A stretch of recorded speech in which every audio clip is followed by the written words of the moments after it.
Welcome back to Joy in Our Town. My name is Scott Tom, and today we're going to be talking about health and healthy eating. And we're joined by Tonijean Kulpinski, a board-certified nutritional health consultant. Welcome. Thank you. So let's start up talking about the dangers of pasteurization and the benefits of raw foods. Yes. Well, pasteurization started in the mid-1850s by Louis Pasteur. And this was a method to heat the milk at a very high temperature to destroy unfriendly pathogens. But that also allowed the farmer to practice unsanitary, inhumane farming practices. And it denatured the milk, causing more health concerns over time. When you pasteurize, you're destroying everything, the physiology of the product. And we do this also with juices. Okay. Juices should be consumed raw in a juicer, freshly juiced. Okay. Because when you heat that at a very high temperature as well, although people are looking for organic or 100% juice, the purity, it's still unhealthy because it's not recognized by the body, both juices and dairy, because the physiology of the product is completely denatured and dead. So there's no more bioactive components or enzymes that bring nourishment and healing. Okay. So it just becomes 100% sugar, even though it may be organic. Right. So you really want to look for a farmer that is practicing humane and sanitary farming methods, and a local farmer that is certified. That's the key word. Certified. So you know that they are certified by the state, and that will guarantee you that you are getting high quality dairy. And I really would like to advise the viewers to get a juicer and start juicing raw produce. That's the best way to receive the enzymes and nutrients. So sometimes that modern technology can really working against us. Working against us, because we were just, I believe that if God wanted the animals to have be pasteurized, then He would have put a pasteurization tank on one of the udders. Okay. And so it's really actually unhealthy for us. It's really for longer shelf life and for profit, unfortunately. Okay. Now tell us about the dangers of genetically modified organisms. Well, with spring and summer here, what's in season would be berries right now, strawberries. And strawberries have a vulnerability to frost. Okay. So biotechnologists are splicing a gene from an unrelated species like an Arctic flounder, which has a natural freon. And these masterminds are splicing this gene into the seed of a strawberry to give it the characteristics of the flounder. And we're getting this Frankenstein type food that is also not recognized by the body. And it now has the DNA of this flounder, so it can tolerate all seasons. Right. But what happens is over time when we're eating genetically manipulated foods, because the body does not recognize this foreign thing, we develop allergies, different types of cancers, autoimmune diseases. So there really isn't a mystery why we are so sick today by eating these types of foods. So we really want to look for more organically grown, the way we were designed. So our food making us sick even from our earliest ages. So how would you say, how many children are out there suffering from allergies today because of? Well, a lot of children are suffering from allergies today due to genetically modified organisms in our food, which are the hidden dangers. We're eating fresh produce, but we're not buying organic. So the pesticides, the fungicides, and the chemical fertilizers and the GMO are contributing to this intolerance. Allergy is an intolerance. You're not recognizing what this food is. And the same thing with the dairy, the pasteurization. People really aren't lactose intolerant. They're pasteurization intolerant. So an intolerant is what's contributing to allergies. And then children, instead of eating fresh fruit, they're eating a fruit roll-up. Right. So, all that sugar content weakens and bombards the immune system, contributing to allergies, which could be so easily to reverse if we would just go back to nature. Go back to the natural thing. Now, I think this is related, but why has obesity become such a problem? It is very much related. Pesticides can bombard our metabolism. We're eating fake fats. Okay. And we become very fat phobic.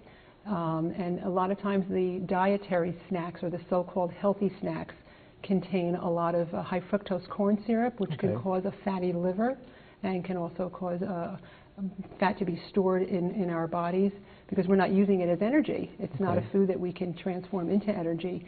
These are fake foods. They're made in the lab, and the body doesn't really know what to do with them.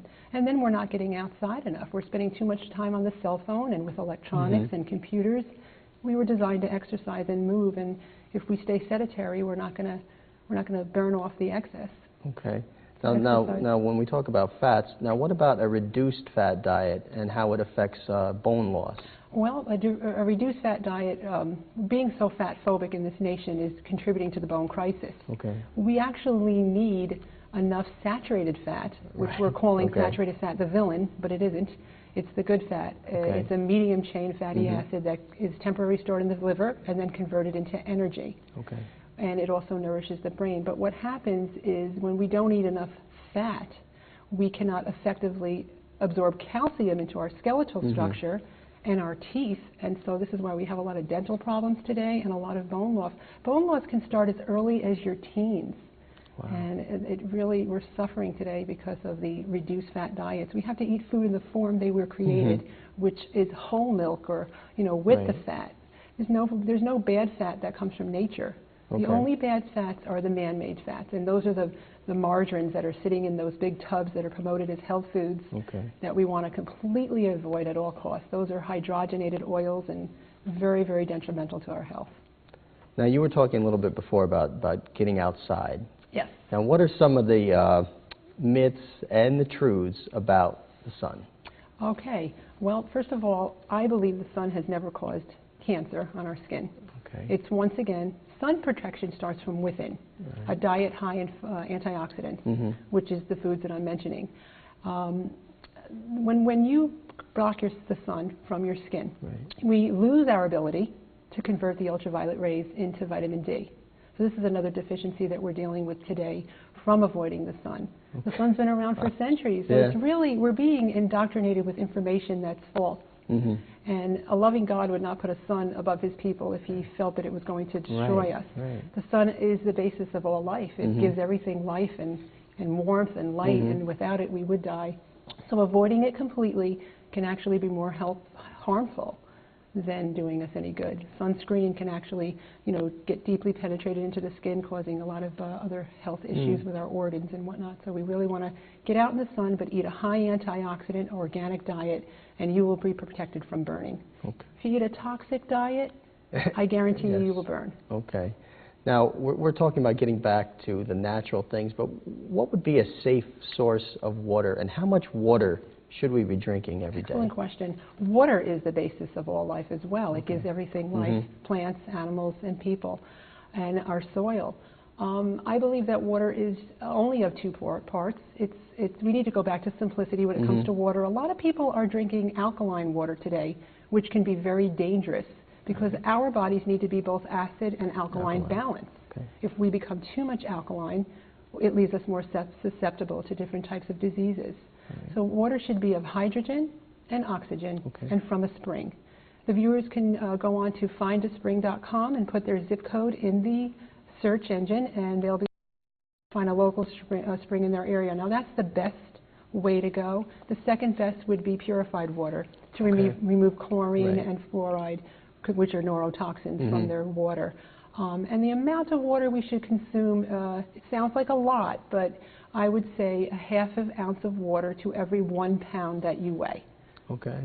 Okay. All right. So then tap water, not the best. Well, it also depends on the area you're living in. Some areas have higher levels of fluoride in the water, which is a neurotoxin. And it can cause fluorosis of the teeth and different types of bone cancers like osteosarcoma.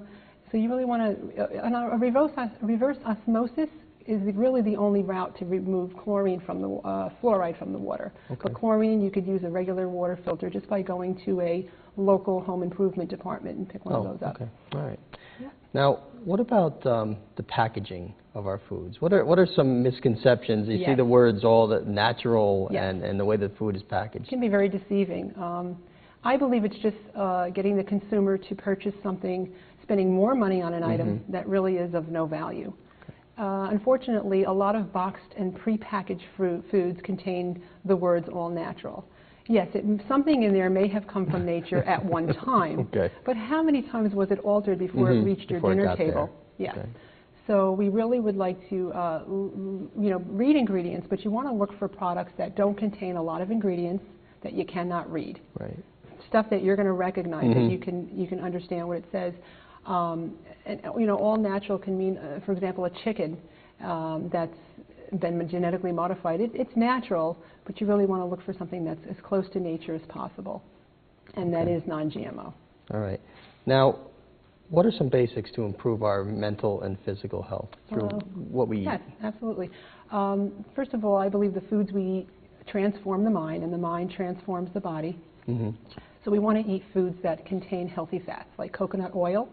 This is great to nourish the brain and nervous system. Great for our skin, great for our hair and our nails and our bones, and cardiovascular health. So if you're consuming extra virgin organic, you want to be sure that it's not refined. You want to look for unrefined coconut oil. This is a great way to get multi-medicinal benefits into the brain and your overall health. And I also believe if we look at foods that are as close to natural as possible, avoiding the potato chip and perhaps buying a potato and making your own would be a more inexpensive method and food that our bodies recognize to bring nourishment and healing. Now, sometimes you hear from people that they want to eat healthier, but they're on a budget. So how can we eat these organic foods on a budget? What are some of your tips? From my experience with what I do as a nutritional consultant, I find that people's priorities, and I don't mean this to be harsh, are in the wrong place. But just those people, I'd say a good 75% of the population, it's not all, but it's a large percentage, that have big screen TVs and the latest technology and cell phones are just the ones that say that they cannot afford organic food.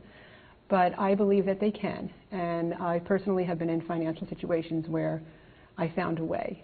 And what you need to do is, once again, rather than buying a bag of tater tots, buy even organically grown produce or potatoes. You can make your own and get in the kitchen and learn how to cook. You know, you go out to eat, you spend double the amount of money, and you don't know what you're eating, where your food is coming from, where it's being cooked. So I think we need to get our priorities in the right spot. And then for the other rest of the population that really cannot afford it, we have to stop buying boxed and prepackaged foods. We're looking to, you know, eat a lot, but what happens as a result of that, we become overfed, undernourished. We're not eating nutrient-dense foods that sustain us longer. We're spending more in the long run, and our immune systems really can't afford to not eat healthy. So I would suggest for the viewers to really go with the, you know, they can buy their produce conventional.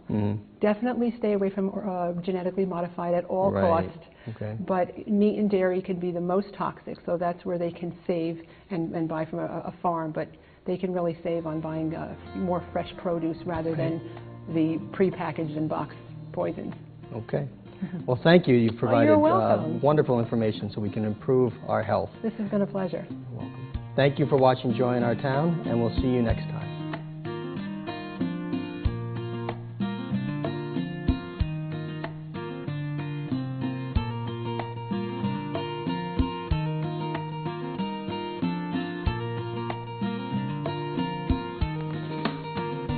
This program has been sponsored by the Trinity Broadcasting Network and is made possible by your telethon dollars. Your continual support can keep Joy in Our Town coming to your home every week. Write to Joy in Our Town, Post Office Box A, Santa Ana, California, 92711.